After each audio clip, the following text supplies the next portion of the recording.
T-minus 15 seconds. Guidance is internal. 12, 11, 10, 9. Ignition sequence start. 6, 5, 4, 3, 2, 1, 0. All engine running. Liftoff. We have a liftoff. 32 minutes past the hour. Liftoff on Apollo 11. Hello everybody, welcome to Elite Wine TV. I'm your host Mark Fusco here for another episode of the show. And so next in the restaurant wine series is we are going to be doing the Francis Coppola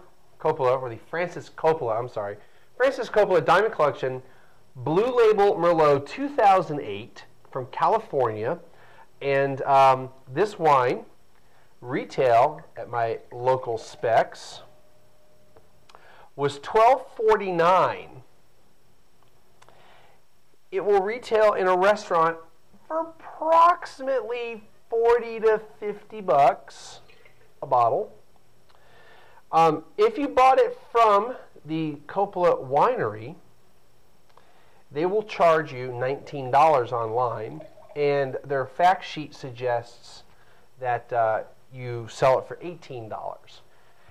And a restaurant will pay $11 to $12 for the bottle. Again, restaurants are paying about retail, like I guess discounted retail, like it's specs, for these bottles of wine. That's why they charge you so much money for it. By the way, it's also the same thing for beer and liquor. They're about the same. They're not exactly. The retail might be a little bit cheaper. The restaurant might pay a little bit less money, like a couple dollars less for the same product. Like for a bottle of Bacardi, the restaurant may pay $16 and retail might be $17 or $18 for a liter or $7.50, whatever it is. All right, so those are all the pricings. And so Coppola, little history about Coppola. I mean, we've done them before, or we've done wines from the Coppola family of wines, not necessarily the Diamond Collection, blue label, but so like Grandpa Coppola, had made some wine way back in the early 1900s.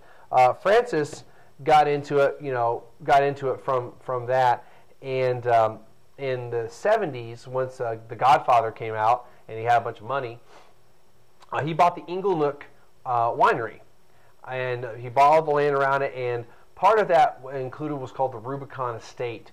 So it started from that in the mid 70s. I think it was 75. He bought all that, and then over time he's bought more and more vineyards and other wineries, and so he's kind of got himself a nice little wine empire now. So he's got the movies, he's got the wine. Go to his sites. Go to the Rubicon, the Francis Coppola Winery. Go to those websites. There's lots of great stuff on it. Lots of nice little history, and it's a really well made website. I've looked at it before. I looked at it again today because I hadn't been by there in a year.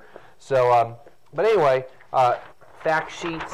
I love when wineries have fact sheets. The Blackstone had fact sheets, but not for the current vintage that I had. So I like when you still have, I can access your older vintages, but this is like the current vintage. So 2008.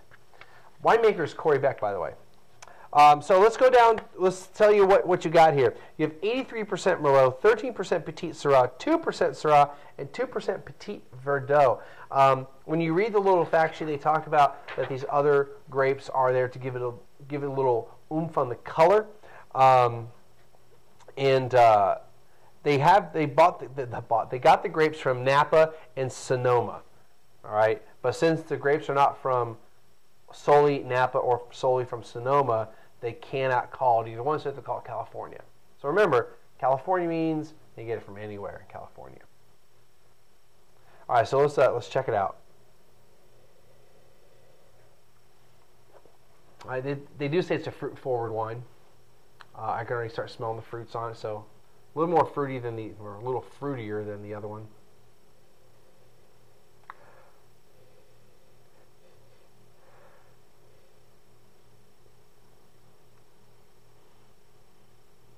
Plum. First thing that comes to mind. And I don't need a lot of plums, but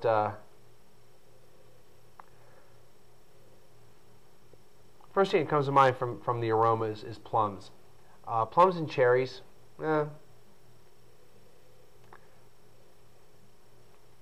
Plums, cherries, that type of thing. Red fruit in general. Well, purple fruit. Reddish purple fruit, because plums aren't really red.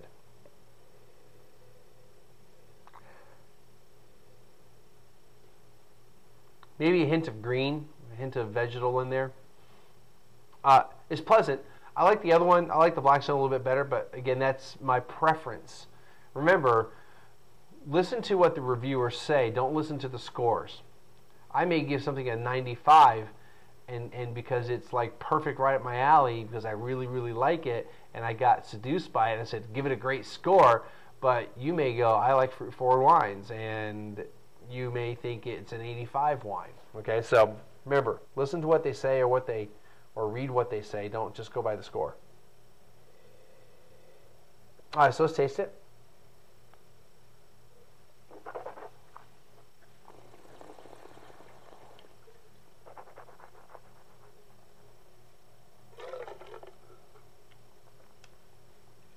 All right, this is pretty dry.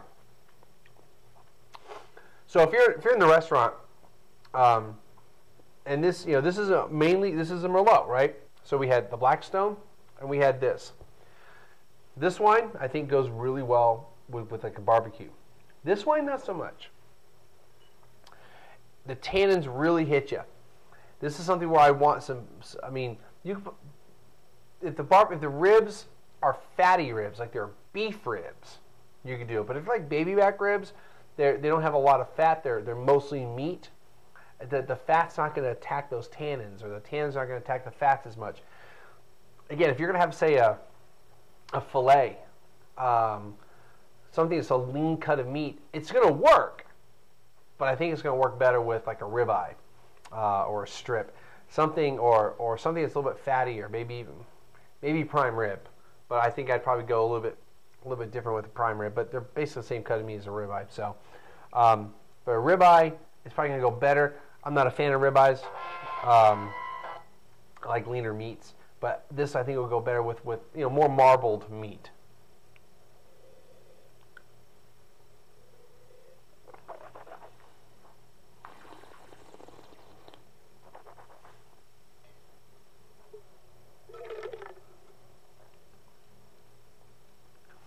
But it's more fruit forward for sure. I'm getting more of the cherries rather than, not cherries. I don't get as much plum. I guess the plum's coming through. It's just a general overall, it's fruitier, but it's got that dry mouthfeel. It's not as full-bodied. It doesn't have like a whole lot more body than the Blackstone, but it has a better mouthfeel for me. I like this wine for what it is better. I think it's a notch above the Blackstone. I mean, it's about the same. It's very close in price, but Blackstone is below the $10. This was above $10. That's that one price point as far as quality of wines or how they're supposedly made, or the assumption. I think it's a better wine. I like this actually a lot. I think I would give it an 88 for how it's made. Like I said, I'm not necessarily a fruit forward wine, but this is not fruit forward. It's just fruitier. I think it's a better wine.